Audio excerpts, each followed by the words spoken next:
Good morning, coffee moaners. Good morning, coffee moaners. Lovely to have you with us. Welcome to anybody that is new to our channel. We are the Sawalha-Adderleys.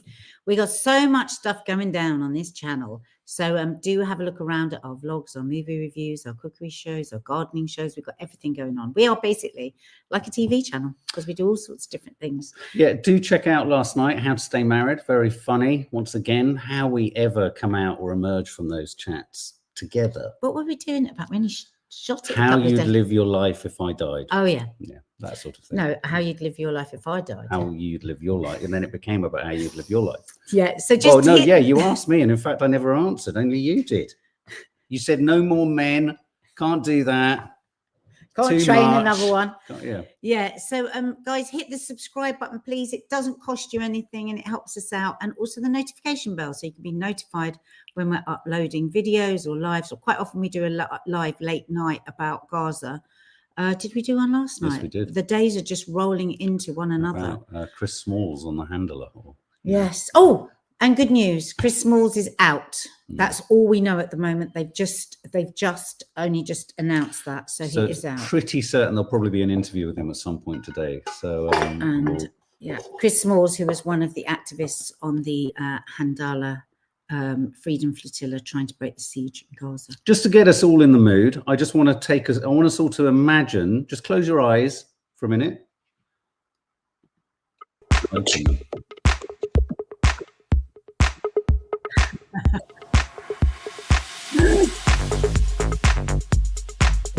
Can you play with music?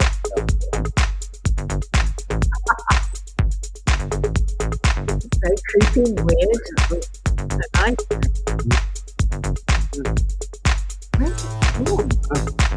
Oh, that's so weird. Turn it off. You. No, with your hair. It's him. That's so weird. Where did you find that? I don't know. It came. Mars in quite a strange mood today, as you've noticed from the clip he's just That made. is emblematic of my mental state this morning. Right. Okay. So you've had creepy. A warning. That's a trigger warning. Odd. Have a trigger. That's your trigger warning. What's that? So we're going to be talking about the Arab nations want to have offered for Hamas to exile themselves to help bring about peace. We're going to be talking about granny hobbies, how to extend your life with granny hobbies, and but mostly we want to use that as a peg to hear your granny stories. What made your granny cozy or not, and also how to supercharge your sex life. Yeah. So you can't say we don't give you a hot and cold running buffet. I'm looking forward to that part because I really need help. What? Supercharging your sex life. Yeah. So should we start with we'll start with the Serious. Arab nations and then we'll go through to the rest, which will be a bit more, will be fun and some silliness and some nice old nostalgic chat to start to ease us into the weekend. Because for me, the weekend is starting tonight because I'm not doing loose women tomorrow. Nice. Good, but we'll still have a jam-packed day of work. Okay, so Hamas could be forced into exile by Arab states, says this is the Telegraph. Rare display of regional unity could isolate movement and force it to comply. A number of you were asking us about this on the live last night, and I want to read out the full statement. And this isn't just Arab states either. This is Arab and Muslim states, including Qatar, Saudi Arabia, Egypt, Qatar, the 22 members of the Arab League, the entire European Union, and another 17 countries have all backed a declaration signed at the UN stating this, that it sought to address the peaceful settlement of the question of Palestine and the implementation of the two-state solution. And it stated this: governance, law enforcement, and security across all Palestinian territory must lie solely with the Palestinian Authority, which currently runs, in inverted commas, the West Bank, with appropriate international support. In the context of ending the war in Gaza, Hamas must end its rule in Gaza, hand over its weapons to the Palestinian Authority, and with international engagement and support in line with the objective of a sovereign and independent Palestinian state. Now, just in the spirit of transparency, we've been ruminating over this a lot. We've been talking with your dad, my mum and dad this morning, and they were like half asleep, and they hadn't seen the statement yesterday because I didn't know I felt like I've heard that this has been offered before in I seem to remember it really early on. Yeah, and Hamas had agreed to that. Mm. And so we've been a bit confused. So how it would work is that the leaders of Hamas, if I've got this right, Mm-hmm. would be offered exile. Yeah. So they would live well Mm-hmm. in Qatar and where was Turkey. Turkey. And then they would agree to lay down their arms. Now, I mean, first of all, have we got any idea how many Hamas there are now? Because I mean, Gaza is just absolutely flattened, isn't it? I mean, in that article, they were saying there's hardly any leaders left. You know, they've been feebled, as it was said in the Telegraph. So I don't understand the nuts and bolts of that. Yeah, I mean, but my dad came back with one answer, which has left us very confused. What was the answer that my dad said? Read the... Tell Mark, he said. He said, tell Mark. Don't know. Because he thought you would know all about yes. it. He said, tell Mark to read the... bastard speech. The bastard speech in Henry V. No, I wasn't... I mean, I know there's a character called John the Bastard. I think that's his name. But there isn't a bastard speech. So I went hunting. And he has more speeches, John the Bastard, than King John. And as I said to Nadia, King John is one of those plays that's not even on a Shakespeare specialist sort of hit list. So I was struggling. to find the bastard speech specifically. But so we were none the wiser no, on what my dad, who's from Jordan, if Yeah. you're wondering why we asked my dad, and he's very, very, very up on Middle Eastern affairs. Always has been. He's amazing. He's a font of knowledge on it. So that's all we got from there. So we Yes. were more confused. Can I just throw in some thoughts and we can then just sort of kick in Yeah. about, because some of the things that this kicked up in my head was, and I think this is important, what is the solution that we're looking for? Because I just saw someone say, this is not Arab states, says Shilly. This is American puppets who've withheld aid and closed their borders at the command of their American and Israeli masters. You know, well, yeah, it's very yeah. articulately Simply put. Also, we both feel, and numbers of you are saying here, that this has been suggested in the past, and Hamas have agreed to this. There's also the issue of, well, who is Hamas and how big is Hamas? Yeah. I mean, and this is a thorny subject because Israel uses the idea that Hamas is everywhere as a reason to destroy everything. And I think it's a fact to say that when you've completely decimated a country and committed a genocide, it's probably the biggest recruiter to the cause of Hamas is destroying the infrastructure and the families and your relatives. And by conservative estimates, if you go by the Lancet, approximately 400,000 Gazans. Don't buy the 70,000. That's what we know. And the Lancet is the oldest, how would you medical describe publication. It? Yeah, very, very well respected. So yeah, the numbers are way above. So the reason I think this is quite an interesting topic is because we do have to think about, we all have to think about, what is the solution? I mean, I don't think we're all saying that the solution is, you know, an encouragement of terrorism happening both ways against each other, etc. There has to be a mutual understanding, a cessation of hostilities. Understandably, I think if Hamas agree to this, if Hamas were to agree to going into exile, I don't even think if Hamas agree to it, that will remove any sense of resistance or anger in Gaza. So Israel would then have to kind of get on board with the idea that you might have these leaders, these representative leaders in exile, but they would be able to still say that Hamas exists. Because I think what Israel have managed to do is make Hamas live forever. And so it becomes a forever war, like the war on terror. Yes. Yeah. Do you remember that? Yes. The war on terror. I mean, what an unbelievable sentence that was. It was a stroke of absolute genius, though, the for war world on domination. terror goes on, for world domination, it goes on forever and forever, because I find the Israeli government the most terrorizing force. You know, I find it terrifying what they're doing and what they have done and what they continue to do with complete impunity. I mean, we all had the same response. When I phoned my mom this morning as well, I was very smart, very you know, plugged into everything. The first thing she said was exactly the same things that we said, which was, but Israel will just say, doesn't make any difference. Yes. And Mark said, well, is this a game? Is this the diplomacy game? So this is what this is what I would hope it would be. It could be. this sounds on paper. Let's not talk about how implementable it is. What's the practicalities of it? Let's for a minute pretend it's almost neat, and you can say yes, Hamas can go into exile, and then Gaza is sorted. Okay. I'm not going to accept that. I think, or I hope, or I wonder whether what's in this is, come on then, Israel, we're giving you the only solution we can give you to maintain the possibility of a Palestinian state. They're calling Israel's bluff. And Israel has to have a response to this. And I think what we're going to see is, of course, Israel aren't going to agree with it, because this has never been about self-defense. This has never been about getting the hostages back. This has become about, and has long been about, a land grab and building a greater Israel. So I think... And somebody there just saying it's complicated, but all I know is I want it stopped. Do you know what, I think it's a provocation. They've done a brilliant job, the Israeli government, of making everyone just think it's incredibly complicated. It's really simple. They want the land.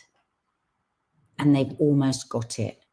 And so I thought anything that's offered, like multiple times in the negotiations, so Hamas have agreed, and then, you know, the ceasefire has been shaky for like a day, and then it's all off, isn't it? So the thought that Netanyahu cares about these hostages is just beyond the pale, you know, and so it's always the fact that he's just kept saying, well, we'll smash you even more until you give you the hostages, smash you even more until you give you the hostages.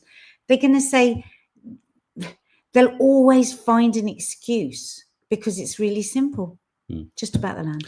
I mean, think about it. It doesn't take a psychotherapist to work out why Netanyahu specifically has a vested interest in not all the hostages coming home. In a weird way, Nadia mentioned this the other day, you know, something else that would almost trip Israel on the world stage into looking like the monstrosity that they are, is if Hamas were to give all the hostages back. Yes, you could argue that's their last bargaining chip, if you like, but in handing them back, we would then see in full transparency exactly how willing Israel were or weren't, and let's just assume they're not, to proceed with some kind of two-state solution or some kind of cessation to the genocide. I mean imagine if Hamas turned around and said, here's everyone. Yeah. Okay, they don't lay down their arms, but they hand back all the hostages. So what then happens? Well, yes, I mean, the thing is, people will say, listen, it's been the most appalling negotiations, because every time Hamas hand back any of the hostages, Israel just continues in exactly the same way. So you know, they have nothing except the hostages to keep bargaining. Well, I think, well, I don't think so, because it doesn't make any difference when they hand back the hostage. So, you know, in a weird way, what one needs to remove is all of the arguments Israel keeps trotting out through their propaganda machine. One of those would be, I think there is a strong, compelling argument that if I was looking at the region, I would be negotiating for a full handover of the hostages. Let's remove the hostages back from the prisons in Gaza. So let's remove that contentious flashpoint. Then, and then if you were to recommend, okay, well, the leaders of Hamas, we can't be, if I was like one of the kind of countries, I'd say, we can't account for what people feel. You've just destroyed their livelihoods in their country. So there's going to be resentment, guys. But we can symbolically remove the leaders of Hamas and put them into exile. Someone made a very valid point. There is no Hamas in the West Bank, and look what's happening there. So there's no guarantees of anything. Yeah. This is about annexation. So it just feels like air again. I don't think it's not going to make any difference. I don't think it's going to make any difference, but I think it's enough. I mean, and I'm not, you know me and you, Nads. I mean, I was arguing with you the other day, saying I'm sick of hearing this is important for diplomacy. I think as a diplomatic maneuver, this is, personally, I think this is potentially quite clever. I don't think it's born of anything generous from, as many of you just said, the Arab states, who are all proxies for the American, you know, dollar. But I do think it pushes Israel into another position where we know what their answer is going to be, but it yet again confirms their monstrosity. So I think it's a curious one. On that, though, we're just going to play you a very brief clip with, I also get his name. Carlson. Well, it's Tucker Carlson interviewing a guy that I'm an enormous fan of, John Mearsheimer, who is an American sort of political commentator and academic. Very well respected. Very well respected. He's Jewish, obviously. This is a subclip. It's a 2-hour podcast. I think I'll be listening to that tonight. So maybe how to supercharge the sex life isn't appropriate tonight because I'm listening to Tucker. 7th happens. And what the Israelis see is an excellent opportunity for ethnic cleansing. And they make this clear. In other words, it's an excellent opportunity to go to war in Gaza and drive the Palestinians out of Gaza and solve that demographic problem that they face. That's such a dark thing, and therefore that's a very strong allegation. On what basis are you making it? Oh, there's just a huge amount of data that supports this in the Israeli press. They have been perfectly willing to make this argument loudly and clearly. And you want to remember that you had massive ethnic cleansing in 1948 when the state is created. Virtually all of those people in Gaza are descendants of the ethnic cleansing of 1948. Were kicked out of another place and sent to Gaza. Yeah. By the way, there was another massive ethnic cleansing after the 67 war in the West Bank. So this is the third attempt at a massive ethnic cleansing in Gaza. So this is hardly surprising at all. And in fact, if you go back and read the literature on the creation of Israel, this is all thoroughly documented. Ethnic cleansing was a subject that the Zionists talked about from the get-go, because there was no way they could create a greater Israel without doing massive ethnic cleansing. So it wasn't really a land without people for a people without land. Absolutely not. Well, absolutely. Well, I mean, we've had 2 years of self-defense. You know, I mean, come on. They have been, exactly. Ever since October the 7th, they have day and night bombed and blown up and destroyed everything in Gaza. This went beyond self-defense on October the 9th. It really did. Disproportionality. And I don't know if you remember way back when, in that first 24, 48 hours, our opening gambit on that was, having known the history, having followed previous attempts to mow the lawn, which is what the Israelis say regarding bombing Gaza and flattening parts of Gaza, we knew and we were conversant in the disproportionality of nearly all Israeli responses to everything. Throw a stone, we kill your family. Trip us up, we destroy your livelihood. Child throws a stone, they're thrown in jail and put through a military court. And so, whilst we had that sense and fear that it was going to tip into that fast, because there's history of it, everyone allowed Israel grace for a moment and talk about exploiting it and then destroying it and then egregiously minimizing, actually, for the families of those hostages, the awfulness of what happened on October the 7th. And then extending out into Syria and Iran and, just... It all feels very conveniently insane. Strategic. It's been insane for 2 years. We've watched insanity live streamed. That's right, me too. 50-1 is the unwritten, unspoken ratio. Take one Israeli life, we take 50 Palestinians. I mean, that is colonialism. Well, maybe even more than that. That is imperialism. More than that. Absolutely. Thousands. I think the ratio now has gone much higher. John Mearsheimer, do check out Tucker Carlson's interview. I'm going to be listening to it. He's a fascinating historian. And I hate to say it, but there's a wonderful meme running around, which I posted on my stories, which said, it's very funny. It said, it had a photo of Jeremy Corbyn alongside Gandalf and a couple of other people with white hair. It said, just sometimes you need an old white man to call shit out. Do you know what I mean? And sometimes there is strength in that, because you're like, oh God, he doesn't look, the optics on him are very difficult for the Zionists to get round. Do you know what I mean? Because he's an expert in his subject. He's a historian. Subject, he's got the facts. And just before we go, it's what I keep saying. They have told us every single thing they're going to do on the world stage. Yeah. They have made statements. They've called the cameras. They've called the news channels. They sit on the news. They've said that they're ethnically cleansing it. So there's really no more argument. You really can't be called anti-Semitic if you quote what they've said. I mean, I think there's the technical, political, geographical, cultural solution that I think is sparked by this statement by the Arab nations, by the Arab League.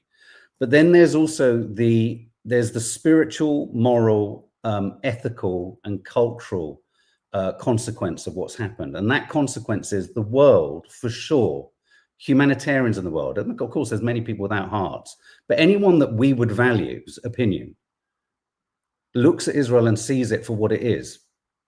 I mean, you know, Israel is going to be really hard pushed, whatever the outcome of this is, to exist and sustain itself beyond even more dependency on America.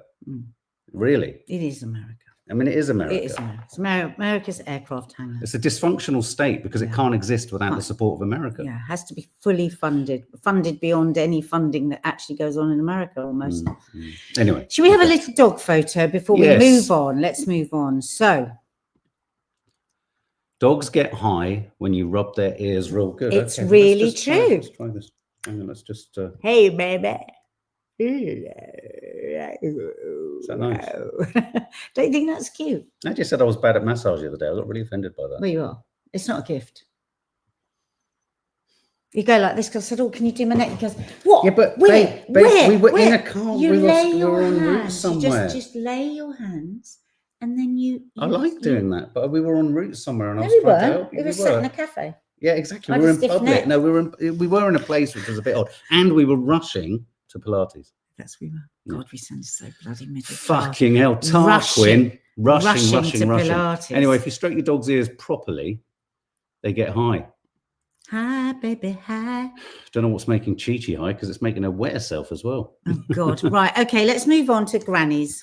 Okay, so here's the... And get ready headline with for your this. granny stories. So studies say that women with grandma hobbies live an extra 8 years. Okay. Now, if you think about this and you think about everything that we are now all trying to do, which is try and find a way to be slower in life, try and find some Zen, try and find mindfulness, this is actually, it's been a period of unlearning over as we've progressed human beings, and we can do all sorts of things now that we couldn't do before. But it has been a period of unlearning what is just naturally there for us. We always talk about this: to wake with the sun, to sleep as it goes down, to grow our own veg, to bake, to do all of these things is what we naturally as human beings should do to be stable and healthy of mind and body. And I think this is just another extension of that, because when you do one of these hobbies like crochet, when you're taking, like me, if I'm cooking and I'm not just like churning out food, but I'm cooking, I'm very at one. I'm peaceful. I'm happy. I'm not thinking about anything else. I'm thinking about my cooking, crocheting. And I think my equivalence for that, when I'm not thinking about filming it or feeling slightly upset that Nan's not there, is gardening. I mean, you find it with your houseplants. So you would never in your 20s have thought that you would do gardening. I think, fucking hell, what an old man. Yeah. And the puberty article says these cozy activities create a calming escape from daily stress, build self-confidence as you learn new skills, and often spark meaningful social connections with others. Well, they do with me and the robins in the garden. Psychologists explain that hobbies like knitting or baking engage the brain in unique ways, promoting neuroplasticity, the brain's ability to form new neural connections. Learning something new can sharpen memory, improve focus, and even reduce the risk of cognitive decline or dementia. Thus, repetitive motions like those in knitting can have a therapeutic effect. That's it. It's that. Helping process stress. And also, it creates that coziness, I think, of times gone by, that nostalgia. So I keep saying I wanted to learn knitting or crocheting. I used to love sewing. So do you have fond memories of your nan knitting? Well, my nan used to smoke and watch the horse racing on the telly and eat piles of fried bread. So she had a fag in her mouth, a bowl of drippy bread, and she was laying bets. But what I remember is sweet. But what I remember as the coziness of my grandmother, she didn't really like me. My mum's mum didn't like me. Oh, sweetie, I hate That's it when right. you... No, take this in. Let's do that. It breaks my heart whenever you say that. But she didn't. No, but I see you as tiny and it really breaks my heart. She really loved my sister, my big sister. Don't just make it And that worse. was okay, because I didn't mind that, because my big sister used to get picked on a bit because she was the big sister. So I was like happy that that my nan loved her more. But my dad's mum, my tata, the Arabic one. Did she hate you as well? No, she loved me because I would sit with her for ages and she would tell me her stories and I would give her a massage on her back and all of that. Were you good at massage? But she was the most outrageous of women when you think how she'd grown up. You know, she was Sure. an orphan. You know, she grew up in Well, presumably she was also moved on by Israel, wasn't she? She was a Bedouin. She was like, yeah. So I was just trying to think if she had any cozy habits. Cozy. Well, she used Did to she tell me smoke? great stories about people that she wanted to do terrible things to. She was quite vengeful. Right. So I would say my granny on my dad's side, my Tata, my Arabic granny, it would be her storytelling. Right. Yeah, that's nice. And So you're a great storyteller. So she used to, so I was the one out of all of us that would sit with relatives and listen to stories. And it is interesting. Like I probably spoke to my dad the most.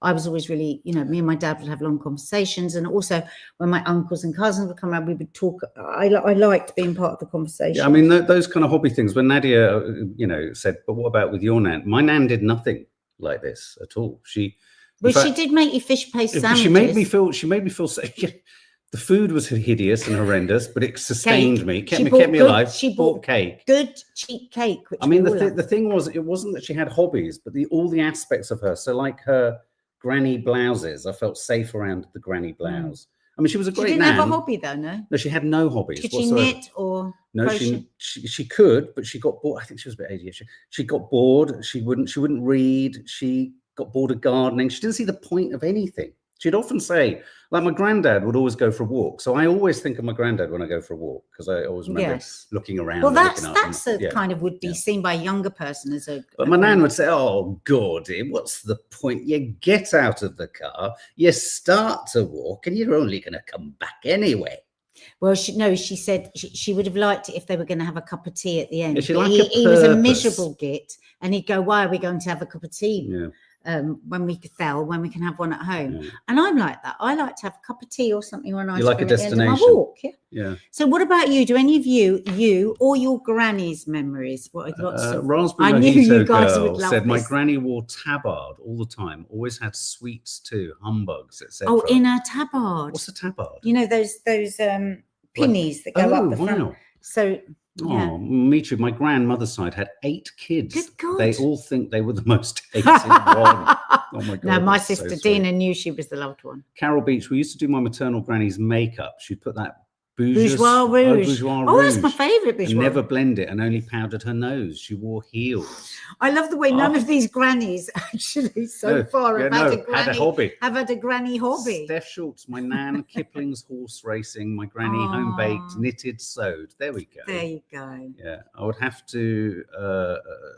What's that? Bluey ow? I would like to have a go at some Tatrese cross So stitch would when I. I find a the pattern Bedouin, I like. they're beautiful. Oh, yeah. yeah. Yeah, actually, that's a really good idea, Bluey, for me, because I Oh, yes. want to sew, Yeah. and I want to.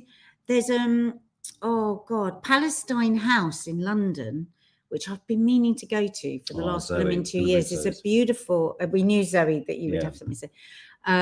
Place, and they sometimes do these Tatrese workshops, Oh. but we've always missed. We haven't never been able to make one. Sarah J66, my granny Minnie used to come over every Sunday as my granddad died when I was 1. She would sit and put loads of little plaits in my hair because I wanted crinkled Oh hair. God, we used to do crinkled that. hair, and she taught me to knit. Oh, and do you still knit, Oh my Sarah? God, that's so sweet. Zoe, I said to Zoe. Mark this morning Oh. when I said, This let's do makes- this. I said, Zoe will love this topic. This makes me teary. I miss my granny so know you much. She was do. my mum figure and my comfort. I miss her wisdom. She was the most fantastic storyteller. I have to say, actually, I'm pleased you said that, Zoe. So is Thelma. Yeah, I really miss her wit. And every now and then my mum, I mean, I'd like to think we all have it, but my mum has it every now and then. She'll say something that's so acerbic Well, but and pithy. Mum, you can be so funny. But my nan, the Truly mystery- unfiltered. Oh my God, truly unfiltered. she I would mean, make you us, think you're gorgeous, but you're just not. but it was just a turn of Turn of phrase phrase, was I know. just so funny. So You remember- always do you knew. know? Do you know Hyacinth Bouquet? Yes. that was Thelma. You always knew you were in trouble if she looked into the middle distance through the the big windows at the back of a bungalow for longer than a minute. You knew something quite seismic was coming your way. You could hear it building because she would often look at you, think about how it's going to land and recalibrate the insult. Do you remember that time when she suddenly told us that story about her about her neighbours, and she said, "Well, of course they were lesbians." And your She mum didn't say lesbians. She did. She said lesers. Oh God! I was so shocked. Did she? She said, "Well, of course they were lesers." Oh yes, she did. That's right. And Well, we we couldn't have were- been. If you'd slapped us in the face with a kipper, we would have been less shocked. Or more shocked. Less shocked. Yeah. So she would suddenly come out with these words that you thought. Oh. What My about God. when she told us the story? I won't say about who. About the vibrators. I didn't want to go there. No, I wasn't going to say No, who. I know. Christine Beck. My grandmother was a great cook, and my granddad loved his horse racing Horse and whiskey. racing. So Mm. really, what we're finding is betting and alcohol and smoking were It's played a big part. in huge people's- parts of people's grandparents. Bless them. They were. Oh, here we go. Look, Deborah Edgar. My mum did knitting, tapestries. Wow, pottery. Jesus Christ. She's a super nan. Crochet and was brilliant at every one. Was she? Wow. See, they do pottery up the road from us, and I really want to do. I've got this bloody eczema, but I used to love doing pottery. Oh, look. This is I want to lovely. do pottery again. We love our male contributors. You keep me company sometimes. James Campton. I had such terrible homesickness every time I visited my grandparents. My nan made the best hot chocolate, and it helped calm my nerves completely. Oh, that's so cozy, Granny. That's so sweet. Oh, that's so cozy. Emma Staple. My grandma let us dunk our biscuits in her tea, and we would play Ludo with her every Saturday. Ludo. Actually, on that, my nan was incredibly good. Every evening, she would play board game after board game after board game with me every night. It was so nice. She was so. Oh, I Does never anyone- said at the end that Sorry. she loves her Granny. Oh, you love your grandma. Sorry. Yes. Does anyone remember a game called Stratego? Sounds annoying. Jordan Rodway. We called my one nan the Poison Dwarf.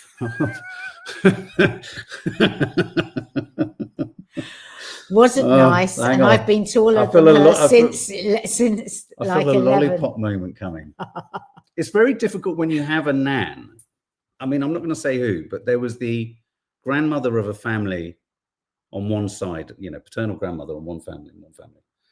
I've never met a more evil individual. And it's really difficult when you all have to be like people are around grandparents, which is like, You never hello, told me about how are that. you? I'm not going to say who. Oh. How are you? Oh, yes. And they were nasty and nastier and Hang on. nastier and vicious. We're having some nostalgia here. No, but I'm just saying I'm not suggesting your nan was. You're just saying she was small. But it's No, just we did say called her the poison dwarf. Poison- It oh, wasn't right. nice. yeah. Empire biscuits and chocolate Mm. chip cookies remind me of my Oh. gran, Oh, Nick W. yeah, fried bread, racing, number 7, hacking cough that killed her, emphysema.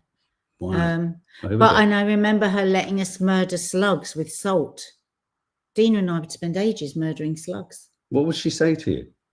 Go out She'd and go kill. and kill the slugs with this salt, and we'd sprinkle the Well, she'd salt. say that to you. Go and kill Yeah. them, just like that. We'd sit out on the step killing slugs. Josie, And then she gave us a magnifying glass to burn slugs. what the fuck? I know. We Were didn't you- know. We were you- very what, young. Did you do it? Yeah, we'd go "Yeah," and try and bring it. It's just like Poor slugs. that's what our nan taught us. Joe, my mum's mum smoked. My dad's mum never did. She lost a hubby when I was 8 and never remarried. So died alone peacefully, aged 95. She was even embarrassed when she finally had to get a scooter. Oh, 95. Oh. My dad's 92. I just can't believe it. It's 92 this September. Astonishing. It's incredible. Astonishing. Okay, shall we en route? Let's look at this clip here. Called Henry booted off about you. What do you mean? Someone called Henry. He's going mental at the front desk.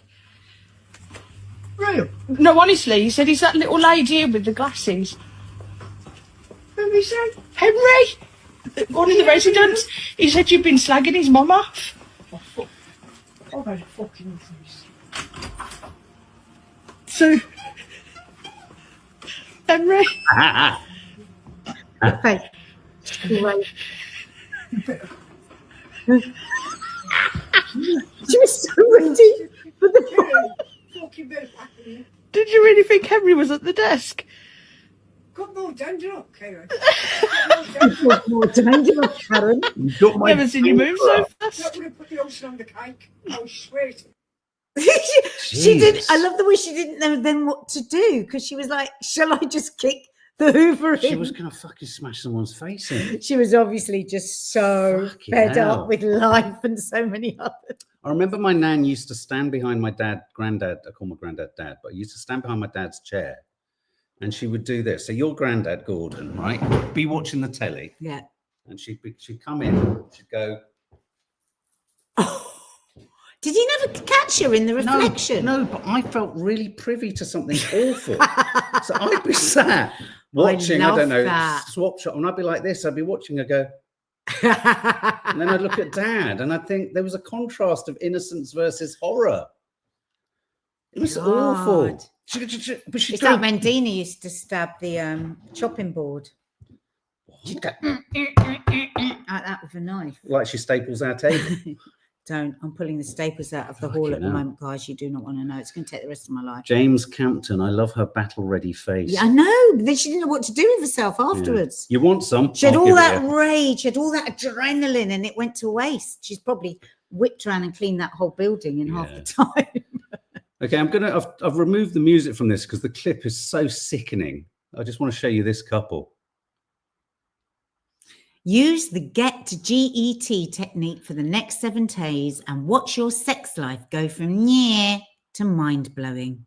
Okay, so should I worry that you're looking this sort of shit up now? It Or just popped up. I thought it was funny. so here's point 1. So, first of all, G, because we've got The get. G spot. G for gratitude. Oh, Now, you may or may not know this, but gratitude was found to be the #1 predictor of marital satisfaction. I love this bit. This is so American. What we love about gratitude is that it's easy, fast, and free.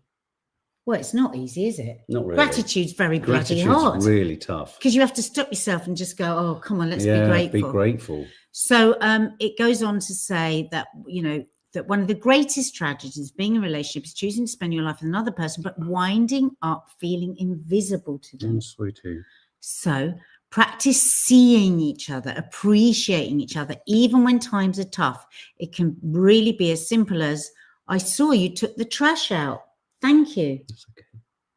Or, have I told you lately how much I love that ridiculous dance you do to cheer me up when I'm in a bad mood? I really like the way you do those things like that. Let's look at each other. We've not looked at each other in a while. No, Just for no, no, because that comes later. No, that's not gratitude. G. I want to be grateful No, for your because face. we've got to do eyes. That's next. You're jumping ahead. Okay, gratitude. So, okay, say something to me that you're grateful for that you probably haven't said in ages.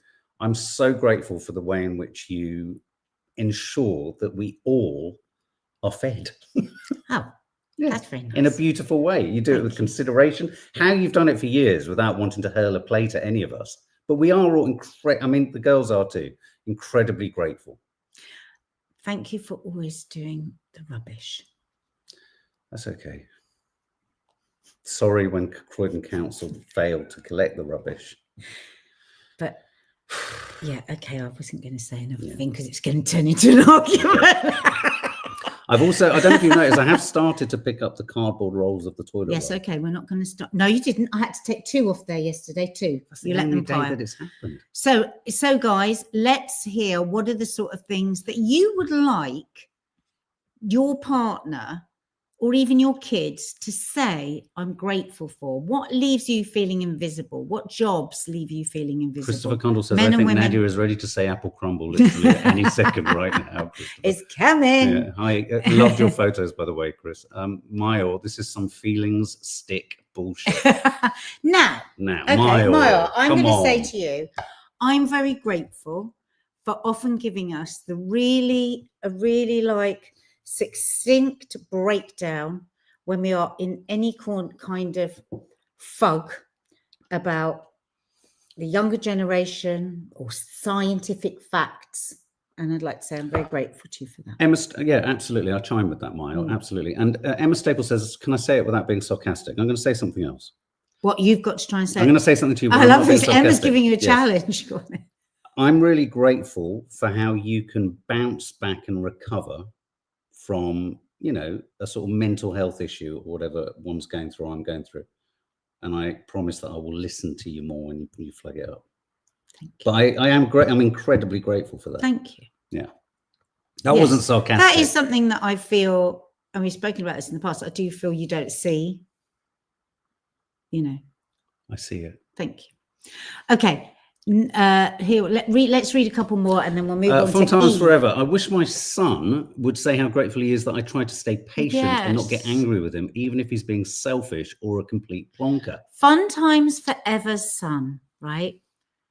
Take this from me and Mark. In the future, when you look back, you might regret it. Just be a little bit nice. Oh, yeah, absolutely. This one. You probably do. You probably are grateful, but you probably just don't think to say it. And for mums, it is so lovely, just every so often to say, actually, mum, you know, you do cook lovely food. Thank you. Sorry that I'm a bit. It's just a really nice thing because it's a bit relentless sometimes being a parent. Always pause at every junction and say something. Persephone personified. This was a little bit heartbreaking. This. I would like anyone to say thank you for anything. Oh. Well, I'm going to say thank you to you because I think you posted something under something else we uploaded. There's so many things, and you know, sometimes we have a moment where we can reply, and it was a very kind and it was very supportive. So thank you. Thank you. Thank you for your support and your thoughts and being part of this lovely community. Right, we are going to move on to Gemma eyes. Perry, just quickly, just to be appreciated by my partner and 2 boys. Oh, sweet. Guys, show this to your partners and your kids that aren't. Show it. Okay, right. E for eye contact. Eye contact. So this is now to improve your sex life. This is going to improve your sex life. Okay. Eye contact is one of the simplest ways to feel deeply seen. Oh my God, I want to be deeply seen and understood by your partner. And yet it's something so many of us overlook or even avoid because it can feel vulnerable or intense. Yeah, it does. But that vulnerability is exactly what makes it so impactful. Start small by simply looking up and acknowledging your partner when they enter a room or when you're saying hello and goodbye. Can I say something which I don't mean horribly, but it's just something I would really appreciate. I like it when we look at each other, but I know that quite quickly coming in is you telling me off for a blemish or an eyebrow or so can we just start with the positives? You're not looking at me. Yes. Can I just, I hear you. I'm looking at you. I hear you and I will try, but can you just do me a favor? Yes. You know I hate Tory eyebrows Yeah, and and you I've let them sorted grow them too today. long Look, and I look what I can't did help but today. see them. I did them today. No, Mark, you did not. I did. Mark, I've just seen. I just went in and I just did them. The middle. Uh-huh. Oh my God, they're What? really. I tried. They're like, go to the barbers and get it done. No, I'm going Mark, to, you've but- got a big lump. Have I? Look there, and Oh, then it's shit. so. So you don't like looking at me? Like when you tell me So about do you my not whisker like looking here, at I me? always Do come you to. not like looking Oh, at me? shut up! Now you're going to be silly. Right, this isn't working. You do eyes. Nothing's going to Do improve. For eyes. no, Let's just no. not look at eyebrows. No, Let's because look you're at going like this. What's going Let on? me You like show my you what he's eyebrow hair doing. in Let your me show mouth. you what he's doing. He's going, do eyes. Do eyes. It's not nice. That's not what they're talking about. That's annoying. Wondered if that was our dog. I thought that was So a that's not seagull. going to work. Can anyone look? Does anyone here not like being looked at by their closest, their nearest and dearest? Well, you know, they always do this, don't they? In these sort of, you know, trying to bring people back together shows, they always get them to do this thing where Well, you can't look at they me. do it. They do it on Married First Sight, don't they? Where they have to look at each other for Yeah. a minute. Yeah, but you can't. I can do it. But Mark, no, because you don't do it. You do it performatively. You go. Well, only because we've they- got company. No, you do that with me anyway. You go. Or if I look at you, you go, what? Because I know you're going to criticize my eyebrows. God. All right. So that hasn't worked. Next one. T. Creepy, Mark. Nora It's Toy. creepy. Oh, God, all right. Because you go, look at me, look at me. Oh, I want to go, touch. no, the last thing I want to do is look at you. When you do that, when you just look at me now, every so often, once a year, you look at me with a genuine look and it's really nice. But most of the time, Once a year? Yeah, because usually your eye starts twitching because you start panicking. You panic if I look at you. You properly panic. Because I'm shy. I know, but it That's makes quite a me nice thing. anxious. You've actually got a hair on your top lip. Yeah, now I've got one there as well. But this is Touch. rubbish. It's not working. Lizzie Russell says, don't touch. So I won't look at you and I won't touch you. So not a 30 My second. hubby's the same, says Kirsty Rat. Does he do this? Go on, look at me, look at me, look So at me. could It's you kind do of it? intimidating. Let's do a 30-second hug. Well, it's very boring for everyone else. It's funny. No, but it's boring. Okay, only if everyone agrees. We haven't read out what it is. We'll read it, okay. No, you do it. Every day exchange a 30-second hug and a 6-second kiss. Research has shown that these are the exact amount of time it takes for the body to start producing oxytocin. I love kissing you. I really enjoy it. Oxytocin promotes a sense of trust and bonding. You'll actually be able to feel the exact moment that it gets released. It feels like your entire body letting out one big ah. Try it this week and let us know what shifts. Okay, right. Let's put an alarm on. But if you're with someone, hug them. If you're not, you have to hug yourself. Close your eyes and hug in, because actually a self hug is lovely. You're making it sound preferable to the fucking hell. Do you see how it lands? I did Do you understand what I'm contending? Can No, you stop? didn't. Can we not be shouting as we go into no, the babe, house? 30 minutes is Oh. way too long. Not even I could do 30 minutes. She's put 30 minutes on the timer. Okay, Oh, fuck. ready, everyone? Here we go. No, that's the wrong. Mark, that's Okay. You're not hugging me. Your arms aren't doing anything. For some reason, I can't reach round. I have got on. Is it my muscles? No, it's just because you know when you didn't massage my neck properly the other day. It's very. So my lack of massage skills is now kicking in. Oh. Maybe if we do it like that. Hang on. God, fucking hell. How long is space? Arm and neck. Hang on. You haven't started it. Oh, no, he did. It just was too quiet. That wasn't very good. It's quite stressful. Of course, I didn't feel the Was anybody doing it? virtual hug. I make my giant dog hug this. May Adamson, you don't get this on telly, and that's why YouTube is now TV. Amy Liz, biggest- cough, we're still here. Okay, 6-second kiss. Go. If you're by yourself, you've got to kiss your hand. Start. Mark, you look so weird. You look weird. Say it. No, try again. No, Press we're not Press doing- start again. No. That was fucking No, awful. okay. I'm so I can't so do up it. for it. I can't do it. Oh, No, you're you're making not. too You're not being keen. yourself. You're being weird. Well, 6 seconds is very good. Start again. And Okay. I can't be any more normal than that. I can't be more. Just automatically wanted to kiss you. Okay. Well, I don't think we feel any more connected, and I don't think we've improved the sex. Imagine life. then having penetrative sex. I mean, Mark! What? Don't say that. Oh, come on. It's about sex. Why? What? Excuse me. No, I'm not even going to do this. Anyway. Oh, thanks, guys. guys. Do you want to end with this girl? Yes, please. Bob, when I grow up to be big, you're gonna know something. And I said, Bob, it's either Dad taking him out and whooping you, or I'm gonna tell him that you did the F word, Okay. and you said a bad word, and you been mean to me, and you pushed me off the hill at the courthouse. When I was jumping on the couch, and you tripped me over. You'll sure remember that. Mm-hmm. Because when I grow up, you'll know nothing about me. But he's your brother, you're supposed to love him. I said, listen, if you don't hush, then I'm going to smack your mouth. And I told Bob, listen, you're a 1-year-old boy. You are mean. You don't even play with me that much. You just play with my friends. When he brings something cool, you say, oh, that's cool. And I say, it's not cool to you. You just love me.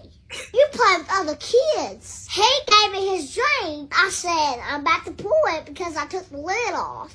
He said, I just gave me my drink to hold it. Bob, are you blind? You can put your cup wherever you want to put it. You know you can put it? And your personality, that's what you need. Put it. Oh my God. She is a movie star. She is extra. I love the way she, as it, like when a mom says, Escalates. he's your brother and you should love him. And that's when she goes, She escalates. because he's only one. She's like you in a row. She kind of riles herself up. She She's re-energized. No, she's talking about a I was 1-year-old gonna say, brother. That's what I thought, yeah. Don't you just love it? Oxidus Magicus says that when we were kissing, he felt like he should put his credit card details in, like OnlyFans. And May Edmondson Oh, yeah, said, because it was so hot. yeah, May Edmondson said, Love on the Spectrum season 10. It was a bit like that. Nah, We it's- couldn't hug because of my neck. Yeah, and you blamed it on my massage. Anyway, on that note, we're off. We're going to But have what, a no, hang marital. on. Wasn't there one other little That was it. video? That was it.